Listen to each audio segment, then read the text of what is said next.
हे भगवान, आज तो कितना भयानक तूफान आया है। यदि इसी प्रकार बारिश होती रही तो मेरी तो सारी फसल नष्ट हो जाएगी।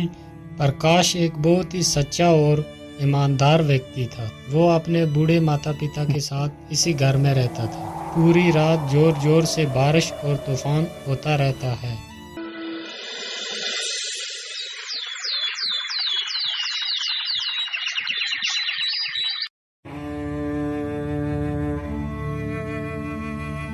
पिताजी, मैं खेतों की तरफ जा रहा हूँ। अभी जल्दी ही लौट कर वापस आ जाऊंगा। इतना बोलकर प्रकाश वहां से खेतों की ओर निकल जाता है।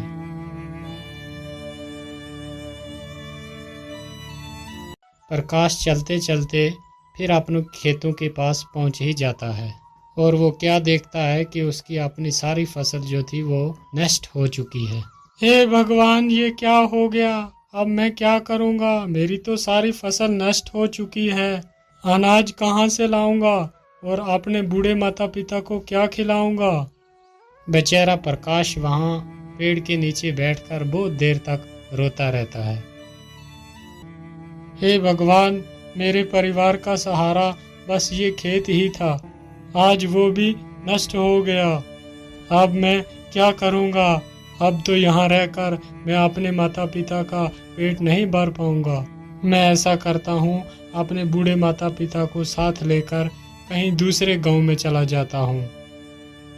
इतना कहकर प्रकाश वहां से अपने घर की तरफ चल देता है।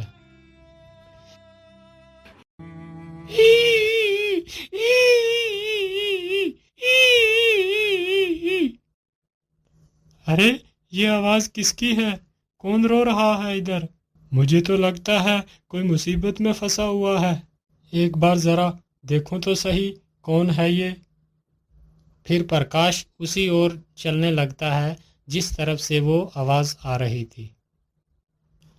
और प्रकाश देखता है लोमड़ी अपने घायल बच्चों को देख देख कर रो रही है। जो बच्चे बिल्कुल अभी छोटे थे, चलने के लायक भी ना थे। अरे लोमड़ी, तुम क्यों रो रही हो? और तुम्हारे इन बच्चों को क्या हो गया है? अरे भैया, मैं तुम्हें क्या बताऊं, इस तूफान ने तो मेरा सारा घर ही उजाड़ दिया। अभी कुछ दिन पहले ही मेरे बच्चों ने जन्म लिया था। अभी ये चलने के लायक भी नहीं है। तूफान ने हमारा ये हाल कर दिया। अरे लोमड़ी, तुम दुखी मत हो। मैं तुम्हारी कुछ मदद कर देता हूँ। मैं तुम्हारे बच्चे को दवाई लगा देता हूँ जिससे जख्म बहुत जल्दी भर जाएंगे। और मैं तुम्हारा ये घर भी थोड़ा ठीक कर देता हूँ। प्रकाश की ये बात सुनकर लोमड़ी की थोड़ी जान में जान आई। प्रकाश जल्दी से जाता है और कुछ दवाई की पत्तियां तोड़कर लाता है और जल्दी ही उन घायल बच्चों के घावों पर लगा देता है। और फिर वो जल्दी से वो गिरा हुआ पेड़ जो था जिसमें वो रह रहे थे उसे सही जगह पर। ये देखकर लोमड़ी बहुत ज्यादा खुश हो जाती है। हे दयालु इंसान, तूने मेरे परिवार को मरने से बचा लिया।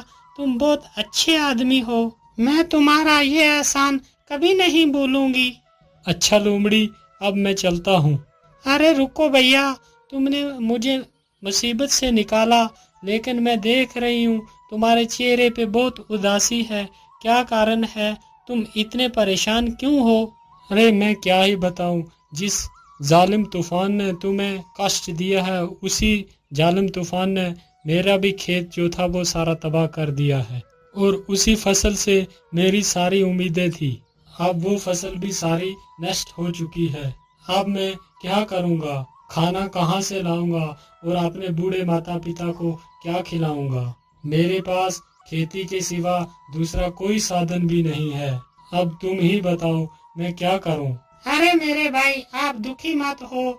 आपने इतनी हमारी मदद की है तो मैं भी आपकी एक मदद कर देती हूँ। मैं तुम्हें एक खजाने का रास्ता बताती हूँ जिसकी वजह से तुम्हारी गरीबी हमेशा के लिए खत्म हो जाएगी। लेकिन वो खजाना है कहाँ? वो खजाना तुम्हें नीलगिरी की पहाड़ियों में मिलेगा। याद रहे, वो खजाना देखकर तुम्हें ज्यादा लालची नहीं बनना। अगर तुम्हारे मन में ज्यादा लालच आई तो वो खजाना तुम्हें नहीं मिलेगा। ठीक है, मैं तुम्हारी बात को याद रखूंगा। अच्छा, मैं चलता हूँ। इतना बोलकर प्रकाश खजाने की खोज में निकल पड़ता है। प्रकाश चलते चलते बहुत ज्यादा थक गया था और उसे भूख भी बहुत लगी हुई थी। अरे, मैं तो चलते चलते बहुत ज्यादा थक गया हूँ और मुझे भूख भी बहुत लगी है। यहाँ तो आसपास कुछ भी नजर नहीं आता। मैं ऐसा करता हूँ कि कुछ आसपास ही खाने को ढूंढता हूँ, शायद कुछ खाने के लिए मिल जाए। इतना सोचकर प्रकाश खाना ढूंढने लगता है। काफी देर इधर उधर भटकने के बाद उसे एक आम का पेड़ दिखाई देता है जिसमें बहुत सारे आम लगे हुए थे। अरे, इस पेड़ में तो कितने सारे आम लगे हुए हैं। मैं जल्दी से कुछ आम तोड़ लेता हूँ। और प्रकाश जैसे ही उस आम की तरफ अपना हाथ बढ़ाता है तो पेड़ के सारे आम गायब हो जाते हैं। ये देखकर प्रकाश बहुत ही हैरान हो जाता है। अरे, ये क्या हुआ? अचानक से वो सारे आम कहाँ गायब हो गए? बेटा, तुम इस पेड़ के आम ऐसे नहीं खा पाओगे। अरे, ये किसकी आवाज है? कौन है? और आसपास तो मुझे कोई भी नहीं दिखाई देता, फिर ये आवाज कहाँ से आ रही है? बेटा, मैं तो तुम्हारे सामने ही खड़ा हूँ। मैं एक पेड़ हूँ, लेकिन क्यों पेड़, मैं तुम्हारे फल क्यों नहीं खा सकता? बेटा, इंसानों ने हमें बहुत सारे कष्ट दिए हैं। हमने इंसानों के लिए क्या कुछ नहीं किया। उन्हें अपने स्वादिष्ट फल खिलाए और हम खुद धूप और बारिश में तकलीफ उठाते रहे।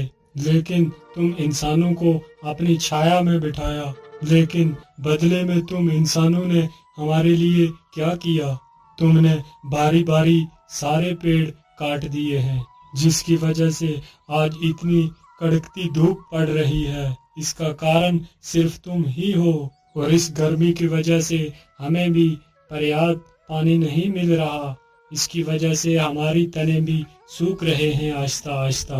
अगर ऐसा ही चलता रहा तो जल्दी ही पृथ्वी का विनाश हो जाएगा। यदि इस विनाश को रोकना है, यदि कोई व्यक्ति एक पेड़ किसी मजबूरी के कारण काटता है, तो उसके बदले कम से कम उसे 3 पेड़ लगाने होंगे, तभी हम इस पृथ्वी को सुरक्षित रख सकते हैं। लेकिन पेड़, मैं इसके लिए क्या कर सकता हूँ? बेटा, मैं तो किसी के पास जाकर ये बात नहीं बता सकता, लेकिन ईश्वर ने तो तुम्हें पैर दिए हैं। तुम हर एक व्यक्ति तक ये संदेश पहुँचाओ। ऐसा करने के लिए क्या तुम तैयार हो? तभी मैं तुम्हें फल खिला सकता हूँ। हाँ हाँ पेड़, ठीक है, मैं आपके इस संदेश को हर आदमी के पास पहुँचाऊंगा। प्रकाश की ये बात सुनकर पेड़ बहुत खुश हो जाता है और जल्दी से अपने कुछ फल नीचे गिरा देता है और प्रकाश उन फलों को उठाकर तुरंत खाने लगता है। फलों को खाकर प्रकाश आगे जाने लगता है।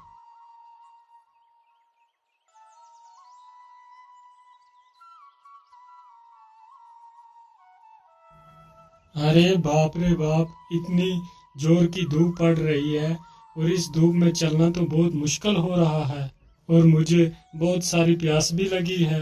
लेकिन नदी तो पास में ही है, चलो थोड़ा सा पानी ही पी लेता हूँ।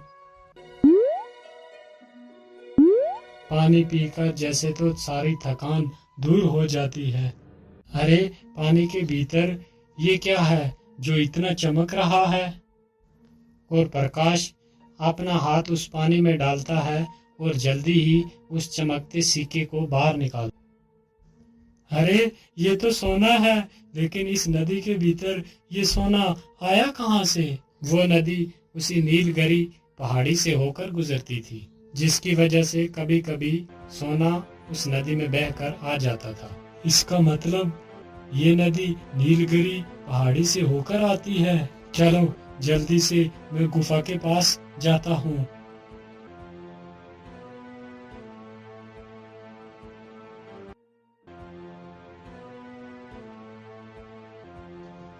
प्रकाश चलते चलते जल्दी ही नीलगिरी पहाड़ी के पास पहुंच जाता है।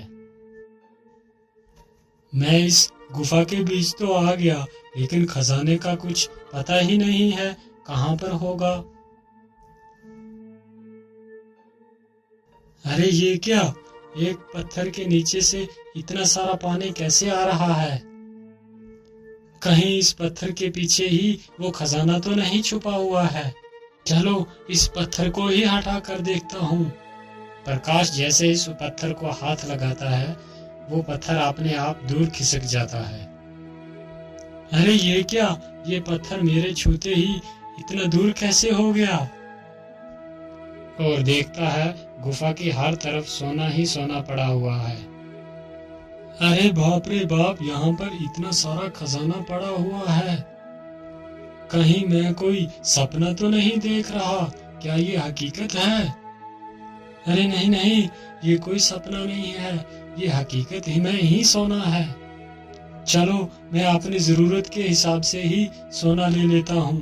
और प्रकाश एक पोटली भरकर सोना ले लेता है। आहा, इतना सोना मेरे जीवन के लिए बहुत काफी है। इतना कहकर प्रकाश सोने की पोटली अपने सिर पर रखकर वहां से निकल पड़ता है। रुक जाओ, कौन हो तुम? और इस पोटली में क्या लेकर जा रहे हो? क्या हुआ, तुम कुछ बोल क्यों नहीं रहा? इस पोटली के भीतर क्या छुपा के रखा है तुमने? अरे सरदार, ये ऐसे आदमी नहीं बताएगा। हम इसकी पोटली छीनकर खुद ही देख लेते हैं कि इसकी पोटली के भीतर क्या रखा है। हाँ जोरावर सिंह, तुम जल्दी से इसकी पोटली छीन कर ले आओ। बेचारा प्रकाश डर जाता है और उस पोटली को उस डाकू को दे देता है। अरे वाह, इसमें तो बहुत सारा सोना है। अरे युवक, तुम्हें ये सोना कहाँ से मिला? जल्दी से बताओ, वरना मारे जाओगे। भाई, ये सोना तो मुझे इसी गुफा से ही मिला है। वहाँ पर तो ढेर सारा सोना पड़ा है। मैंने अपनी जरूरत के हिसाब से थोड़ा ही सोना लिया है।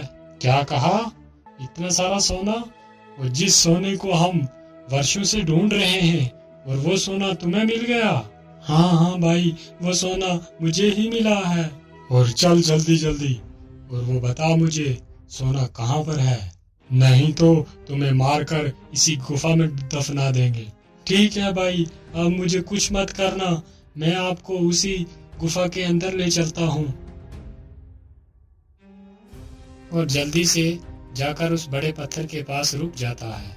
क्या हुआ, तुम यहाँ पर क्यों रुक गए?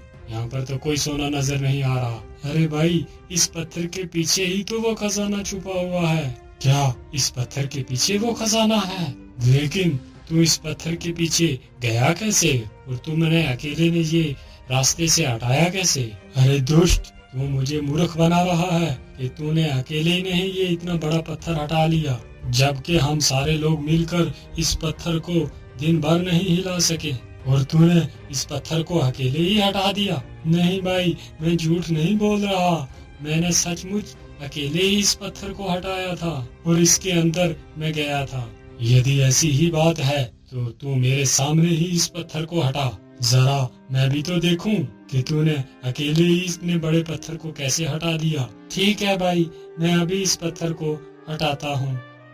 इतना कहकर प्रकाश जैसे ही उस पत्थर को छूता है, वो पत्थर अपने आप दूर खिसक जाता है। पत्थर दूर खिसकते ही गुफा का सारा खजाना साफ साफ दिखाई देता है। खजाना देखकर तीनों डाकू तो पागल ही हो जाते हैं। अरे वाह वाह वाह, इतना सारा खजाना है। आखिरकार ये सोना हमारे हाथ लग ही गया। अब तो हम ही इस सारे खजाने को उठाकर ले जाएंगे। डाकू के इतने बोलते ही गुफा का दरवाजा अपने आप बंद हो जाता है। तीनों दुष्ट डाकू उसी गुफा के अंदर फंस जाते हैं और प्रकाश अपनी उस सोने की पोटली को उठाता है और वहां से भाग जाता है। और वो डाकू तीन के तीन अंदर ही उस गुफा के दम घुट के मर गए।